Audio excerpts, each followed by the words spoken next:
नमस्कार दोस्तों, आपका स्वागत है हमारे केटी समाचार में। आज फिर आपको कुछ रोमांचक चीज़ों को मैं बताने के लिए आपके पास आता रहता हूँ, वीडियो लाता रहता हूँ। इस बार हम एक ऐसे शख्सियत से मिलवाने वाले हैं जो किसी परिचय के मोहताज नहीं है। उनका परिचय अपने आप में एक परिचय है। वो एक संत के साथ साथ एक सन्यासी भी हैं, और आदमी का संत होना और सन्यासी होना एक बहुत दुर्लभ की बात होती है, क्योंकि संत के जीवन में कई कठिनाइयाँ भरी होती हैं। और वो एक ऐसे संत जो एक महिला वर्ग से आते हो, और महिलाओं को उसके परिवार के साथ साथ उसके समाज को भी क्या क्या प्रताड़ना उनको झेलनी पड़ती हैं, ये आप भली भांति से जान सकते हैं। और मैं आपको बताने की कोशिश करूंगा कि उन्होंने ये संन्यास आश्रम कब से ग्रहण किया, कौन से उनके गुरु थे, क्या क्या उनके जीवन में क्या कठिनाई आई थी, ये सब जानने की कोशिश करेंगे। आज हमारे साथ मौजूद हैं हमारी देवी जी। इनका नाम क्षेत्र में बहुत मशहूर है। इनका नाम है लक्ष्मीबाई जी। तो लक्ष्मीबाई जी, मैं आपका स्वागत करता हूँ जी। लक्ष्मीबाई जी, मैं आपसे ये पूछना चाहूँगा देवी जी कि आपने ये संन्यास आश्रम कब से ग्रहण किया?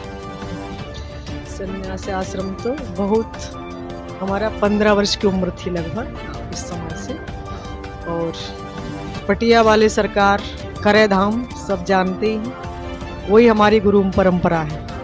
पटिया वाले महाराज जी मेरे बाबा गुरु हैं, उन्हीं के शिष्य हैं परम पूज्य गुरुदेव अनंत श्री विभूषित श्री गंगादास जी महाराज जी, जो कि ब्राह्मण कुल के सुंदर गौरव हैं। और उन्होंने भी 17 वर्ष की उम्र में ही वैराग्य लिया। 14 वर्ष वो जंगल में रहे, घास और पत्तों के वस्त्र पहने थे, और 14 वर्ष तक मौन व्रत किया था। मनुष्य का मुख नहीं देखा था। गुफाओं में फल पत्ते कुछ मिलता वही पाते थे। उन्होंने कृपा करके वो इधर पधारे, तो उनके कई आश्रम हैं। एक आश्रम यहाँ भी है, शिवपुरी, जिला शिवपुरी, बैराट के पास में सिद्धाश्रम। तो ये आश्रम की आज्ञा हमारे लिए दी थी महाराज जी ने। तो छोटे से हम 15 वर्ष की उम्र से ही महाराज जी की सेवा में रहे। फिर कुछ संस्कृत व्याकरण कुछ पढ़ाई भी की थी। उसके बाद गुरुदेव की आज्ञा हुई कि भगवान की पावन कथा का गायन करो। तो फिर जगह जगह भगवान नाम, भगवान की कथा का, और उद्देश्य यही है कि सभी जीव भगवान से जुड़ें। मानव तन का यही सर्वोच्च लाभ है, क्योंकि जिंदगी मिली है बंदगी के लिए, और बंदगी कर रहा हूँ जिंदगी के लिए। मानव तन केवल और केवल साधना, उपासना, अपने लक्ष्य की प्राप्ति के लिए ही मिला है। खाना पीना सोना ये तो सब होता ही है। तो जिंदगी में जिंदगी की शर्त अगर पूरी न हो तो जिंदगी को जिंदगी से रूठ जाना चाहिए। मानव तन पाकर यदि जो शर्त हम करके आए हैं माँ के गर्भ में, कौन सी शर्त है? श्वास श्वास में नाम रटूंगा, प्रभु से कह के आया है, उनको धोखा नहीं दिया है, खुद ने धोखा खाया। तो सब लोग वायदा करके आते हैं माँ के गर्भ में। जीव उत्तान पाद होता है, पैर ऊपर होते हैं, सर नीचे होता है।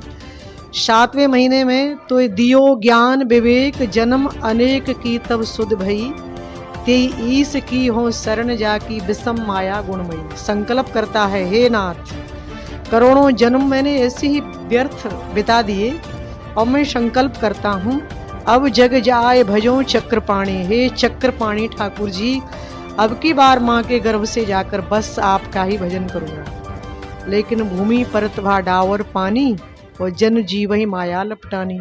सब कुछ भूल जाता है। कृपा करके सत्संग मिल जाए, किसी महापुरुष का संग ऐसा सामान्य नहीं।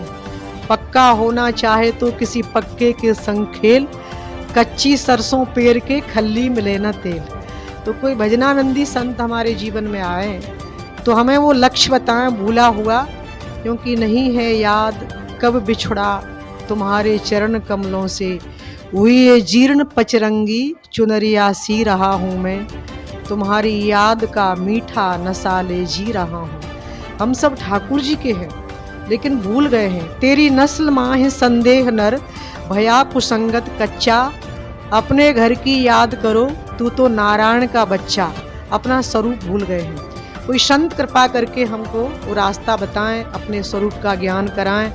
इसके लिए हमको अग्रसर होना पड़ेगा, किसी महापुरुष की कृपा का पात्र बनना होगा। कृपा कृपा सब कोई कहें, कृपा पात्र नहीं कोई। कृपा पात्र सो जानिए जो आज्ञा बरती हो। महापुरुषों की कृपा का वही पात्र बनता है जो आज्ञा में चलता है। संतों की आज्ञा, शास्त्र की आज्ञा, भगवान की आज्ञा में जो चलता है तो मैं देवी जी आपसे ये जानना चाहूँगा कि एक संत का होना कितना दुर्लभ बड़ी बात होती है, और आपने संन्यास आश्रम जब धारण किया तो आपको क्या क्या लोगों से प्रताड़ना है, या परिवार से या रिश्तेदारों से क्या कुछ मिलने को मिला? तो सब होते ही है। जब पहली बार भगवान की ओर जीव जाता है तो कई विघ्न आते हैं। हम लोग साधु बने तो कई लोगों ने विघ्न किया, नाते रिश्ते, गांव के लोग और भी सब। लेकिन एक सच्चा संत क्या है आपके हिसाब से? सच्चा संत वही है जो निरपेक्षम मुनि शांतम निर्वैरम समदर्शनम, ये है लक्षण।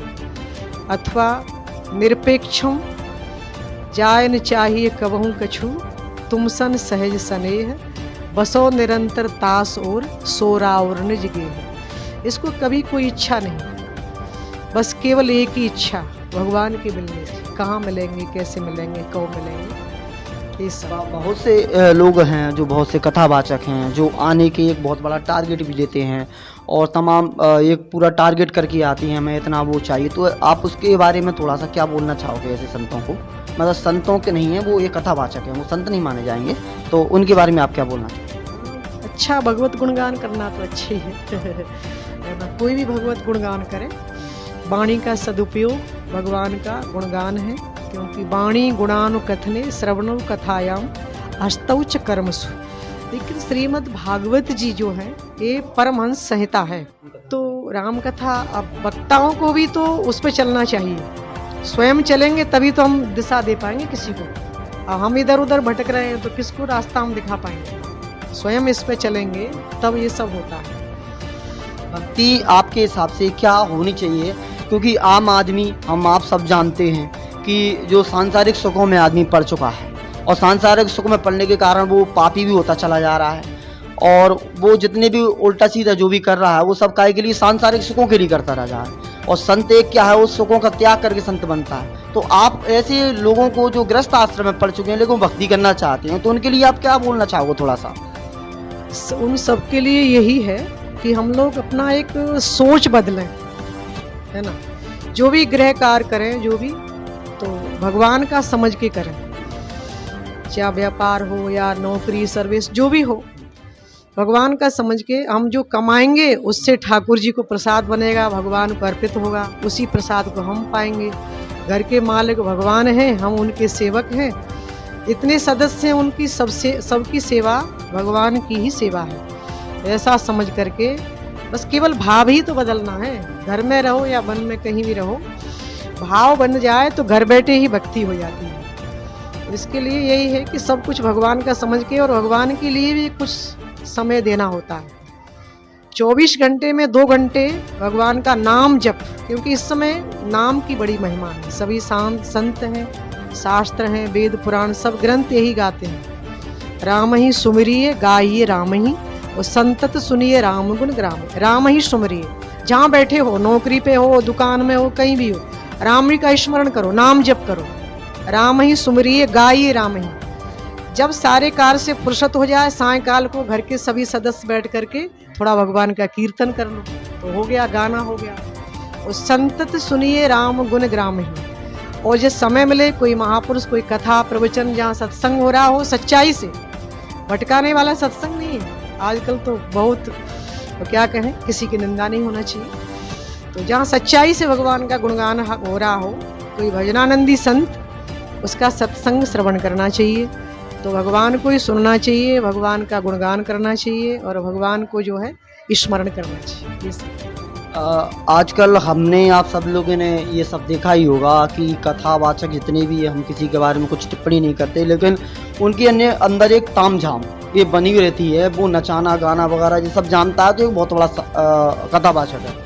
और जो लोकल का ब्राह्मण है, जो लोकल जानता है, सब चीज़ों को अच्छे से करता है और अपनी कथा भी अच्छे से करता है, और उसके बाद में पाठ पूजन वगैरह जो विधि विधान से करता है, लेकिन लोग उसको कम पसंद करते हैं, और ये तामझाम को ज़्यादा लोग पसंद करते हैं। फिर उसके बाद बाहर के लोगों को ज़्यादा तजब्बुर दिया जाता है, और अपने जो लोकली क्षेत्र को तजब्बुर कम दिया जाता है। उसके बाद में जब छोटे मोटे काम होते हैं तो छोटे लोगों को पूछा जाता है, छोटे पंडितों को पूछा जाता है। तो ऐसे हमने संत जो हमारे पास मौजूद थी माता जी लक्ष्मीबाई जी, उन्होंने से जाना और उनकी बारे में भी जाना और उन्होंने कब से ये संन्यास धारण किया, क्या उनको समस्याएं आई, ये सब जानने की कोशिश की। वो आप सबने भी जान लिया होगा कि क्या कुछ उनको परेशानियाँ में जीवन से आई हैं। और इतने अच्छे संत होने के बावजूद हम उनसे वंचित रहे और उनके ज्ञान से वंचित रहे। हम आपको ज्ञान दिखलाने की कोशिश करने के लिए हम आपने ये वीडियो बना रहे हैं, ताकि हम आप उस ज्ञान को आप लोगों तक पहुँच